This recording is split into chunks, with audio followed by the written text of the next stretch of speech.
Good morning, good morning, good morning, everyone. My name is Ashley Kirkwood. I am the founder of Speak Your Way to Cash and Mobile General Counsel, and I'm coming at you live this morning really quickly to just have a quick discussion before I hop into a negotiation bright and early at 8:30 this morning, which is a little bit unusual for me. But I was coming at you guys this morning because I wanted to talk about what causes inaction, what causes you to not take action for things that you want. And I'm the host of the Speak Your Way to Cash podcast, the Speak Your Way to Cash event series and coaching program, and also a law firm called Mobile General Counsel. And I work with thousands in a year, hundreds personally of very accomplished, very successful entrepreneurs, business owners, people who want to accomplish big things, people who have big goals. And so I was wondering, what causes this inaction? What is out there about that? All right. Good morning. Good morning. And if you can see me and hear me, okay, just drop a yes in the comments. If you're watching this, if you're listening to this, you're all good. If it's on the podcast, I know Sergio has got us covered. So what we're going to discuss is strategies for overcoming inaction, the root cause of inaction, and how you can get into action, and why it's really, really, really critical the morning that you do so. And I'm going to start with a personal story. So I've been applying to this really prestigious fellowship for years. Like I applied 3 years ago. I applied 2 years ago. I don't know if I applied last year, but their application cycle was coming back around. And it's something that I want. Like I want to do this. And I was talking to my husband about it, and I was like, I don't know if I'm going to apply this year because they haven't accepted me for the last several years. And I don't know. I don't know about that. And I don't think I should apply because I never get accepted and it's not working out and I haven't gotten accepted yet and all these things. And my husband was like, no, I mean, you should apply. You need to be more of yourself. If you're more yourself, you'll get it. And I'm like, well, I don't know about that. Like, I don't want to waste my time. And he was like, okay, fine. Don't apply. Oh, okay. Okay. That's your advice. Just don't apply. And sure enough, my husband saying don't apply literally shifted everything. I was like, dang, I'm about to go apply. And I woke up at like 5 a.m. the next morning and applied again for that fellowship. Now, if I get it, when I get it, I will tell you all about it. But I woke up and I applied, and it was him saying, don't do it then. Because for him, my husband is very straightforward, very logical. And in his mind, he's like, okay, if you want to get this thing and you have to apply to get it and you don't apply, then you will never get it. Guaranteed. Like it is guaranteed that you will never get it. And sometimes when I'm coaching people and I'm asking them, how did your pitches go last week? Or, did you write the proposal and what rate did you give them? And I'm asking these questions and they're telling me like, oh, I didn't pitch, or I told them a lower rate than I want, or all of these different things. I get a little like, but I thought you said you wanted the outcome that pitching will provide. I thought you said you wanted the outcome that charging more will provide. And when I find that people are not leaning into their purpose, they're not doing what they said they want to do, they're not shooting for big opportunities, there are typically a couple of reasons. One being the one that I just told you in that story. If you truly believe that you will fail, you will not try. And let me repeat that. This is very simple, but I promise you, when I got this in my mind, it literally changed my life. You believe something either way. Okay. People say like, oh, you need to believe in yourself. No. You believe in yourself, whether it's a positive belief or a negative belief. Let me break it down. If you are not moving in the direction of your dreams, you believe that you will do nothing with the opportunity. That is what you are telling us, the people out here in the world, and yourself. Your belief in yourself. You have a belief system in yourself. Okay. And if you're doing nothing, then it's because you believe that by doing nothing, you believe that doing nothing is the safest bet for your future. If you believe that by staying stagnant, doing nothing, you will be safer, you won't waste your time, then you will do nothing. then you will do nothing. So everyone believes something about themselves. It's just a matter of whether it's positive or whether it's negative. And I've gotten a message that was like, man, you're talking a lot about belief lately, and you used to talk all about sales, and you used to tell us how to pitch directly, and you used to tell us how to make all this money. And I'm like, yeah, but here's the thing. I would tell people how to pitch, give them swipe files, tell them, I would do all of that. And guess what? People still wouldn't pitch. So it's not that you need more information. It's that you need to readjust your belief systems. And let me tell you why I personally believe a lot of adults are not achieving at the level they want to achieve right now. I believe it has a lot to do with how you were taught to fear the word no. Okay, stick with me on this. Stick with me on this because I think it's going to be really helpful and impactful. I was out with my daughter. We went to two places. We went to the Apple store, and at the Apple store, there was a woman literally cursing her kid out. Like, it was like, I mean, I can't repeat it, obviously, but she was cussing that little boy out, okay? This woman was cursing her son out at the Apple store, and this baby was like 2, maybe 3 years old, wasn't even doing anything that bad. Cursing this kid out, telling him, no, don't touch that, don't do that, don't stop that. What are you doing? You gonna embarrass me? Boy, if you don't sit your bleep, bleep, bleep down, you gonna bleep, bleep, bleep, bleep. I'm gonna knock you up. Like, it was, and I mean, like, in a packed Apple store, like, she had no shame, okay? That's situation A. Then we go to brunch at the Four Seasons. Now, this little girl is another little girl, a white little girl. This girl's doing backflips on couches, like she was like, running around in circles around everything. And her mom told her mom was like, look, if anyone comes at you and says anything inappropriate, then you let me know, because you should feel just as comfortable here as anyone else. Okay. So look, I'm like, now my baby is sitting in her high chair, and she's just sitting there because she's not about to run around. But she was sitting there, and she's very calm, and everyone always compliments my daughter. And they're like, oh, she's so well behaved. She can do all these things, all this stuff, right? I'm going to get to the point. I personally believe that a lot of people do not pitch for big opportunities. They don't go after things because when we were children, each of us were taught to have a particular relationship with the word no. Some of us were taught that no is a word to be feared. Like, if someone tells you no, you have to stop. Some of us were taught that you have to make everyone else around you comfortable, because if you don't, danger will come. Bad things will happen. You will embarrass your parents. Some of us were literally taught that if someone tells us no, we have to stop. Some of us were taught that no is synonymous with stop, but then there are others, okay? There are others that are taught that if you want to make people uncomfortable, then do it. Then do it, because you have every right to be wherever you are. Some of us were taught to take up space. Some parents were like, nah, baby, you want to run around this beautiful resort, then you run around because mommy paid for it. Some of us were taught it doesn't matter what other people think or feel. Your job is not to make other people comfortable. Now, I gave you all two extreme examples. Whether you were the kid getting cussed out, told that if you were told no, that you better stop, or whether you were the child that was empowered to explore and play and run around and everybody else, be darned, right? And maybe you were somewhere in the middle.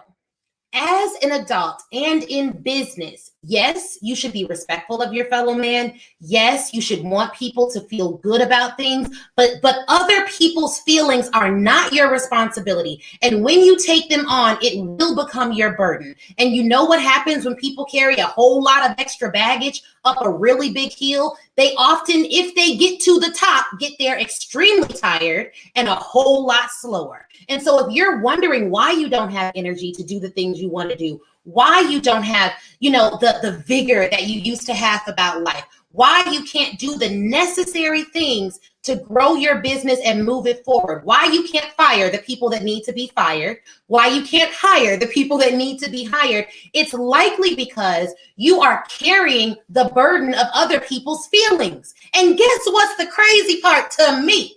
And I've done it. I have been here and done this. I would be sitting up in my house deciding not to send a pitch to someone I know I need to pitch, not to follow up with someone that I know I need to pitch. And guess what? The other person wouldn't even know me. Let me make it plain.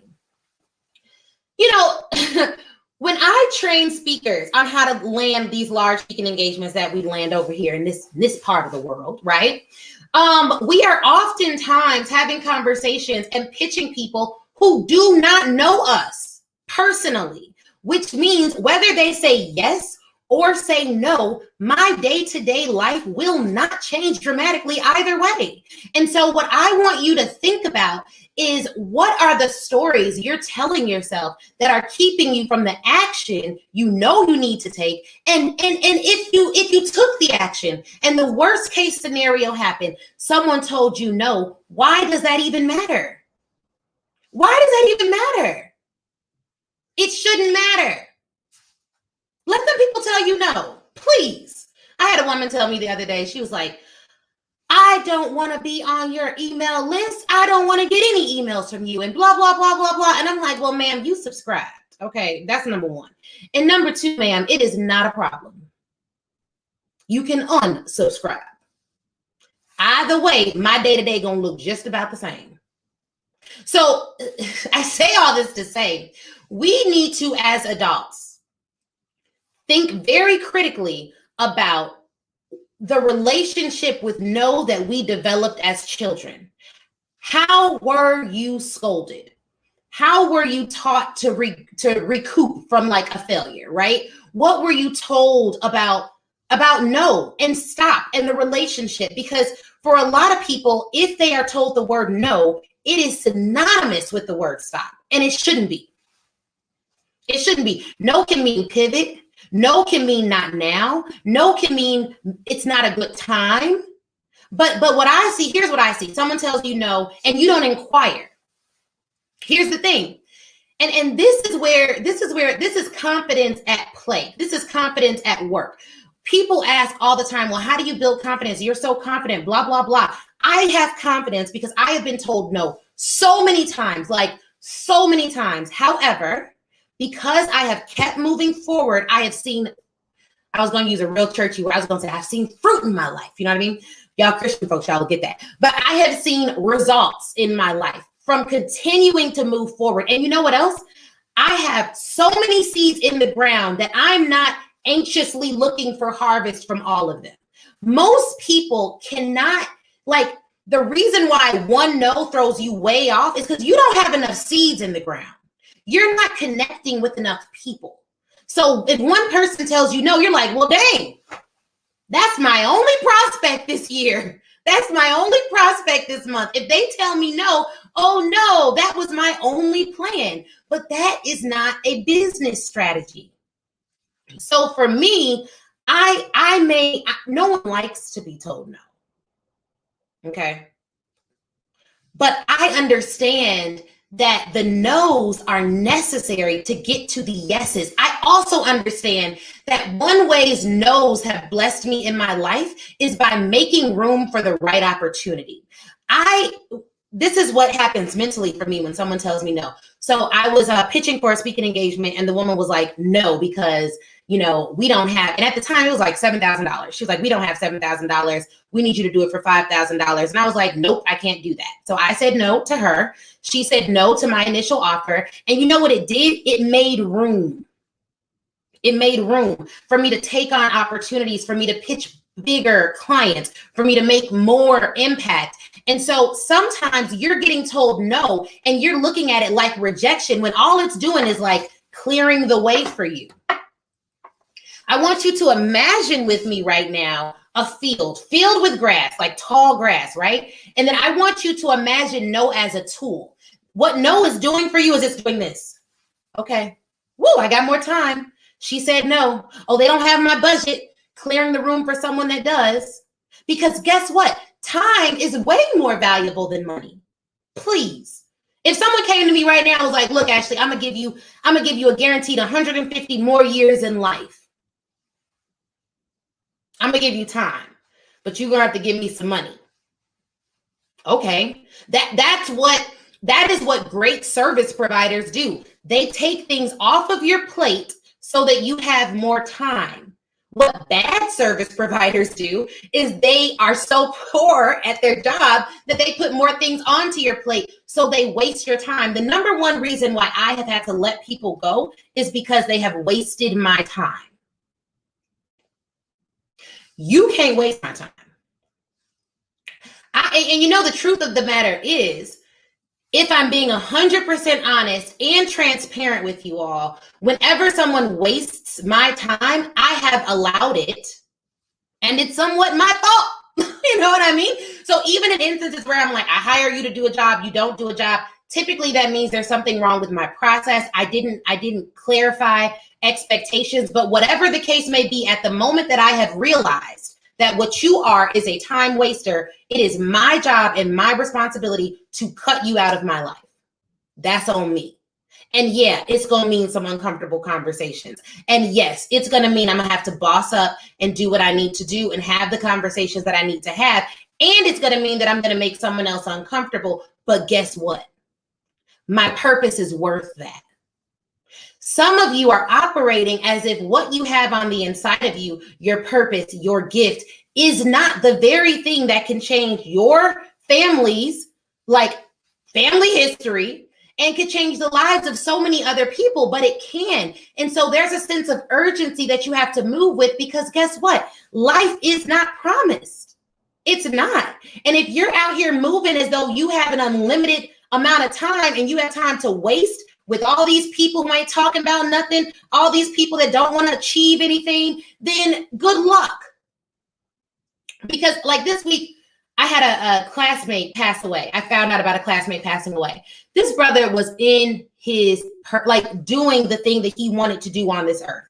And I had seen the growth, and I recently told him, like, man, you're crushing it. Like, you're out here making music, changing lives.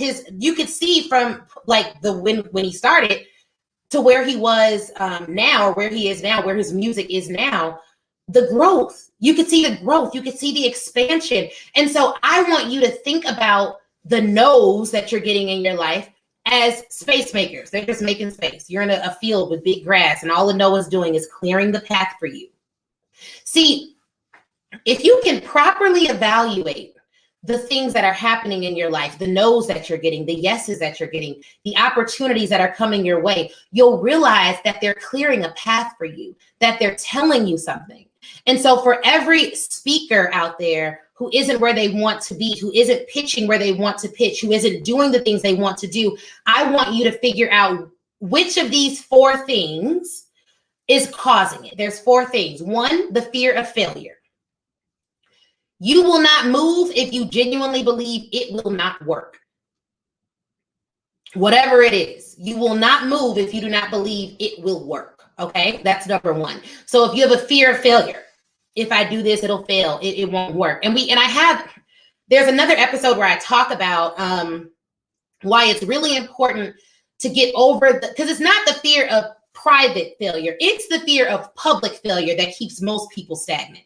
So if you're someone who struggles with, oh my goodness, I don't want to be embarrassed, that typically comes from the way you were talked to and raised as a child, what you were taught about embarrassment. Nobody wants to make their parents, nobody wants to embarrass good parents. I'll say that because I don't know what situations people got. No one wants to, I've never met anyone who's like, my mom was amazing, I can't wait to embarrass her in these streets. You know what I'm saying?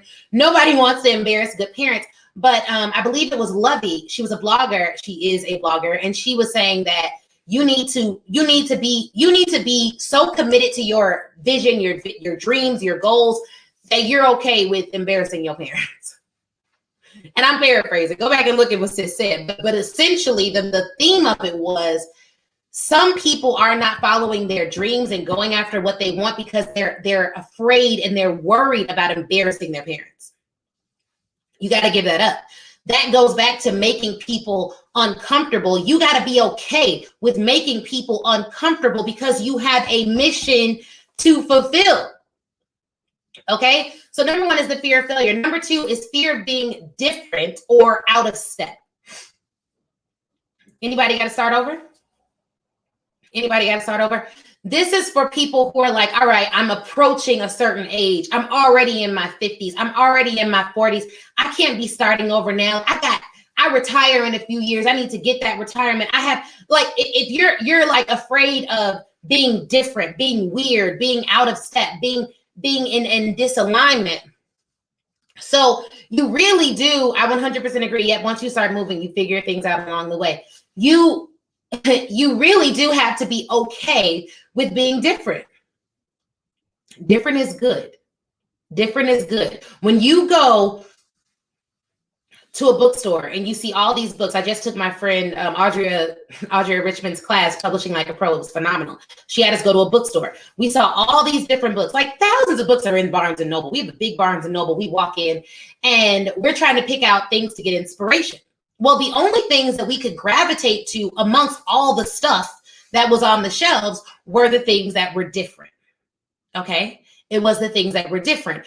And for a lot of you, you have ideas that are unique. You have a perspective that is different. You have a topic that you want to pitch to corporate. And yeah, you need to package it the right way, but there's nothing wrong with being different. And there is no path you need to be on at a certain age. There's just not.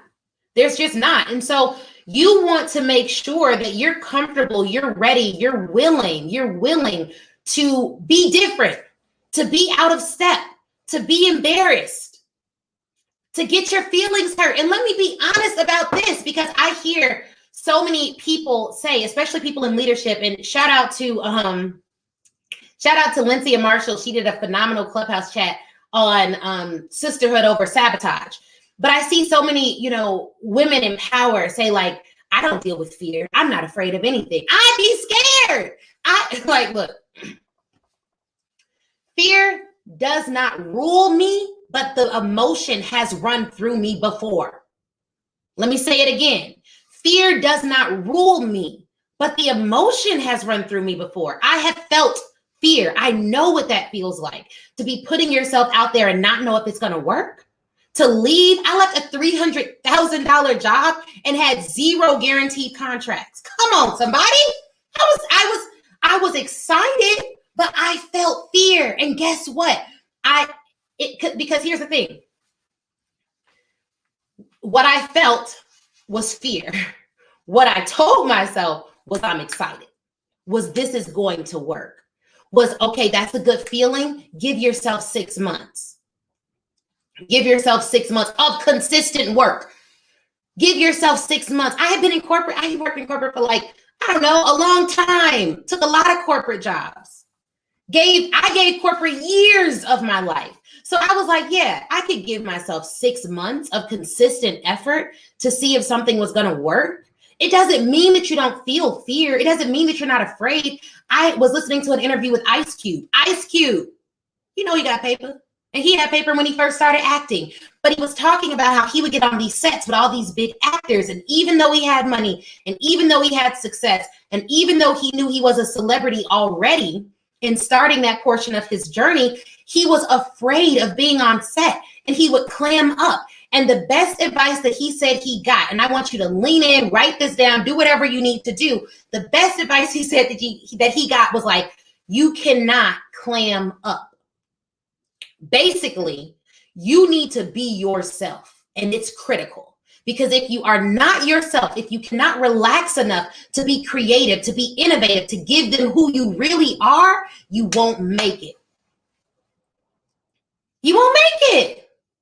And so if you're trying to figure out, man, why isn't it hitting? Why isn't it cracking? Why aren't people vibing with me? Why aren't people buying from me? Why aren't I achieving at the level I know I can achieve? No way God himself put these gifts inside of me and I'm not supposed to do something great. It's because you probably are not showing up fully as who you are.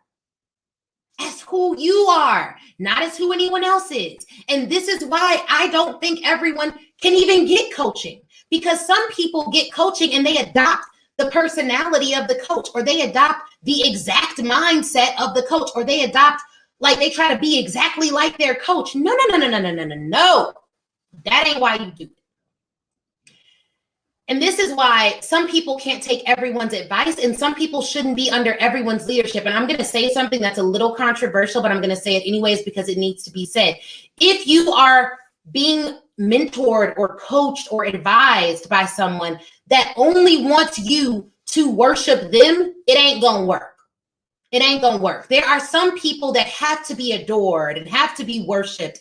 And if you don't do things exactly the way they say, they will curse your purpose. That's not someone you want to be tied to. I don't know who that's for, but catch that.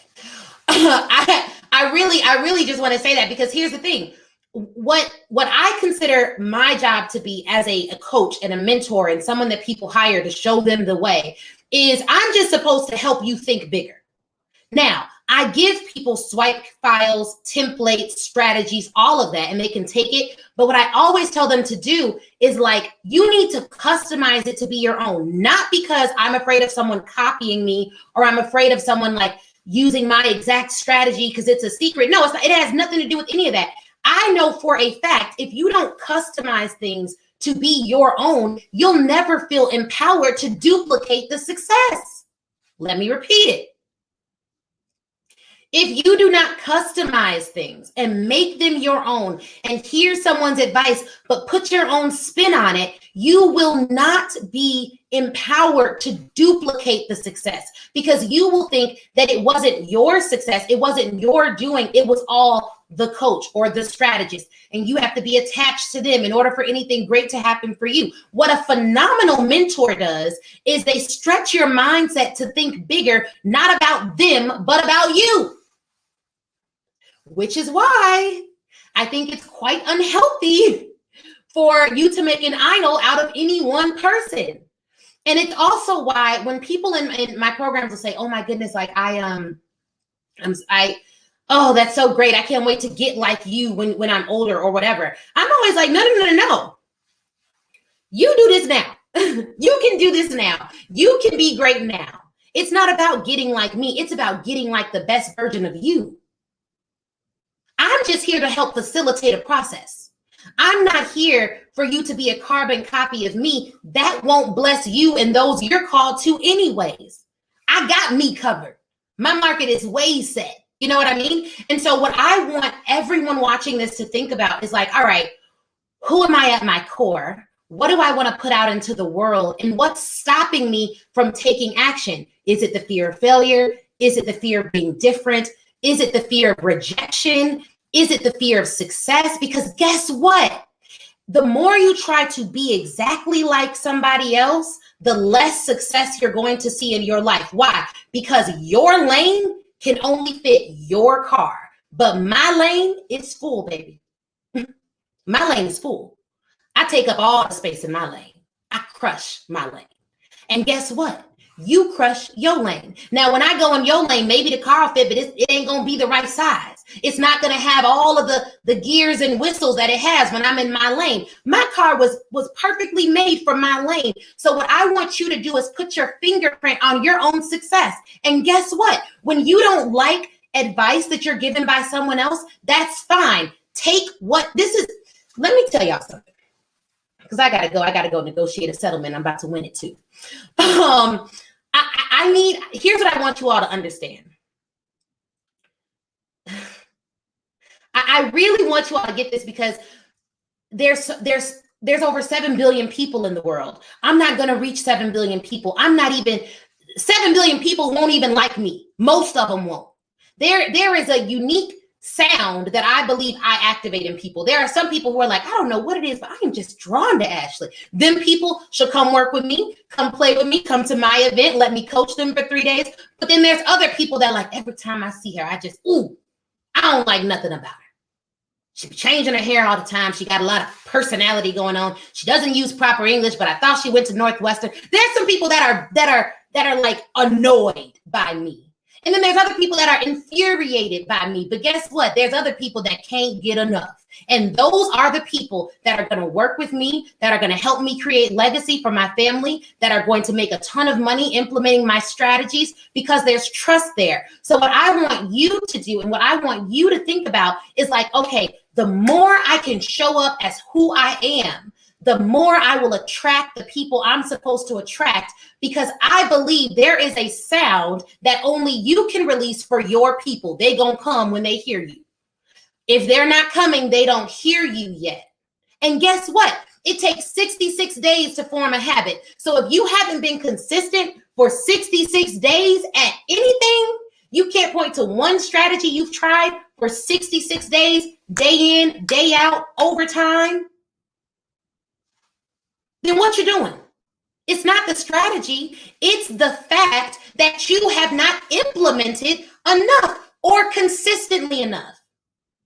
How many years were you in school? Kindergarten, preschool, high school, college. Some of you all have advanced degrees. You have given institutions decades of your life, but you won't give yourself 66 days of consistency?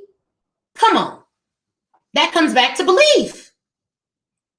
That comes back to belief. And so I want you to put your sound out to your audience. I want you to show up. And guess what? You still gonna be a little scared sometimes.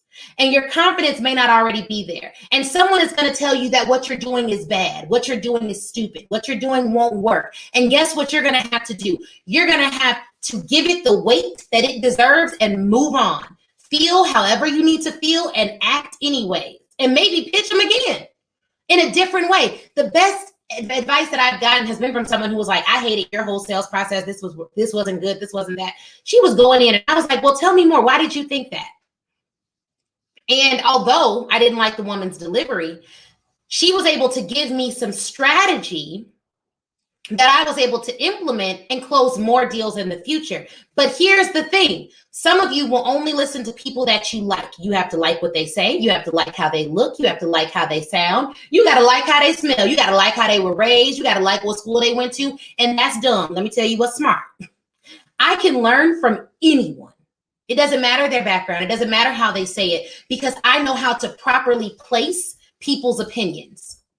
So if you can't hear from different people and get different insights and take what's good and leave what's bad, it's because you don't know how to place people's opinions. It doesn't mean take it to heart and allow it to change your perception of yourself. It does mean see if there's something you can get out of it.